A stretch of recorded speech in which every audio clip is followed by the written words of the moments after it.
Политичките актери и медиумите во земјава се соучесници во креирањето јавен простор препон со штетни наративи. Политичарите, особено носителите на функции, забораваат на поставените норми и стандарди за јавна комуникација, што подразбира етичност, професионалност и воздржување од дискриминаторски говор, додека пак медиумите честопати не се придружуваат до основните новинарски правила за информирање на јавноста.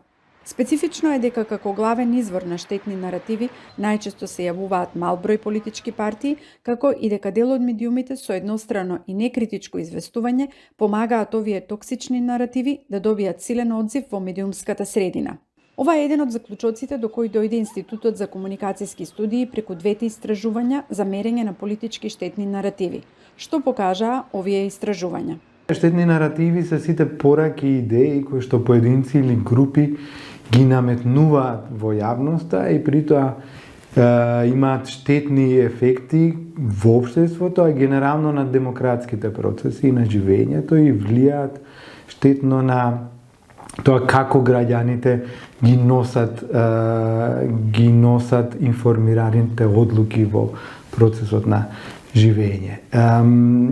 Вака наведу ми изгледа малку сложено, меѓутоа многу ни беше важно да видиме како изгледа политичкиот наратив, особено во овој процес или во овој период пред изборите и како медиумите го пренесуваат или можеби ги генерираат или ги креираат тие штетни наративи.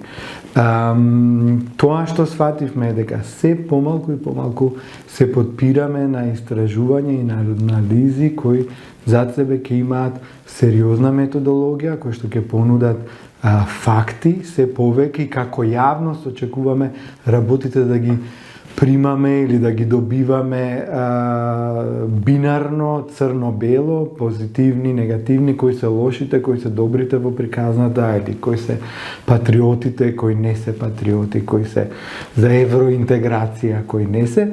И токму тоа и го видовме во истражувањето кое што го започнавме во септември. Веќе излегоа два големи извештаи, тие се двомесечни, значи септември, октомври, ноември и декември.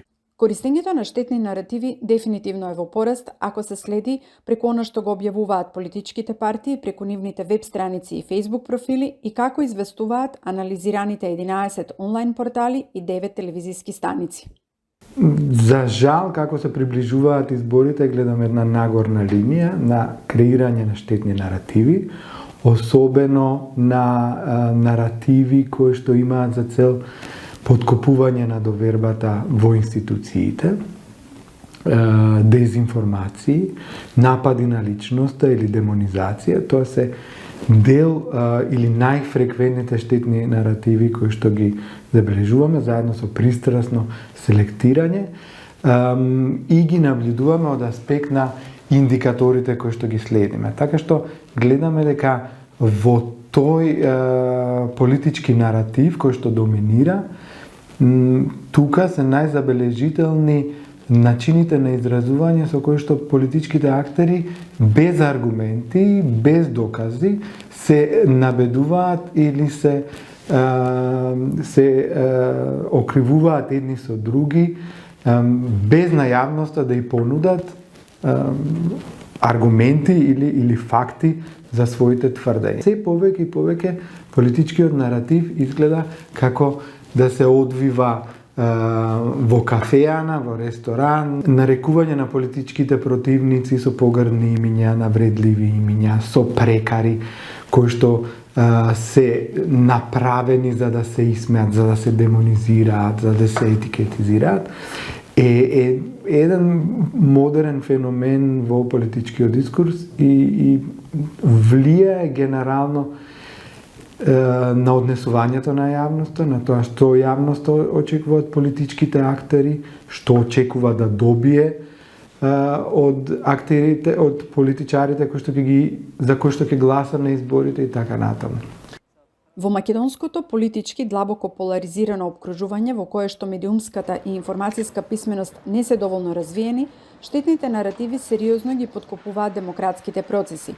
Јавноста се соочува со се позагаден медиумски простор, полн со дезинформации, злонамерни информации, пропаганда и говор на омраза. Во Македонија 2 месеци пред избори веќе може да се смета и како неофицијален почеток или неофицијален старт на кампањата за изборите, и тоа можеме да го видиме секојдневно од настапите на политичките партии, политичките лидери, функционерите на власта, функционерите на опозицијата, сите оние кои што гравитираат кон тој изборен процес. Каква е тука улогата на медиумите? Секако во овој период мора да бидеме свесни дека, како и во секој предизборен период, тензијата во општеството се зголемува и тоа на секој можен начин. Се заострува риториката, се заоструваат пишувањата на социјалните мрежи, се заоструваат изјавите или говорите и на оние партиски активисти кои што ги контролираат или имаат удел во социјалните мрежи и на онлайн просторот. И сето тоа треба да биде за сите нас еден аларм, особено за медиумите, никако не критички да не ги прифаќаат сите оние изјави, штетни би рекол политички изјави кои можат да влијаат штетно врз општиот политички амбиент и врз општата политичка клима. Улогата на медиумите тука е тој процес да му стави една брана. Медиумите, без разлика дали се традиционални или онлайн медиуми, мораат во овој период да бидат многу повнимателни, одошто во период кога не е предизборие, затоа што секоја пренесена изјава која што не подлежи на, речи се, никаков факт чекинг, за да се види дали таа може да произведе некое штетно дејство или пак е лажна или дезинформативна, би било навистина неквалитетно поведение на медиумите. Ние сме и чувари на демократијата и токму затоа мораме да бидеме повеќе свесни за нашата улога. Медиумите и новинарите не се обични проследувачи на информации, затоа може да постојат огласни табли или може да постојат веб порталите на партиите или веб порталите на институциите, кои што на тој начин се обраќаат кон граѓаните. Меѓутоа, медиумите не можат некритички да ги пренесуваат овие информации без тие да подлежат на претходна целосна проверка. Ова е како треба, но во пракса секојдневно се случува прекршување на новинарските правила и етичкиот кодекс како резултат на силната спрега помеѓу медиумите и политичките партии. Овој пат ќе обрнеме особено внимание на тоа како се одвива целото медиумско известување во текот на изборниот процес. Од тоа што досега можеме да го кажеме е дека во последниот период зачестија пријавите кон судот на честа, на пример на ЗНМ, за представки од страна на граѓани, политичари, функционери, значи од сите касти на општеството за одредени написи или одредена улога на новинарите за кои тие сметаат дека не била доволно етична или не била доволно професионална. Генерално Советот на честа како тело кое што учествува во овие активности некритички и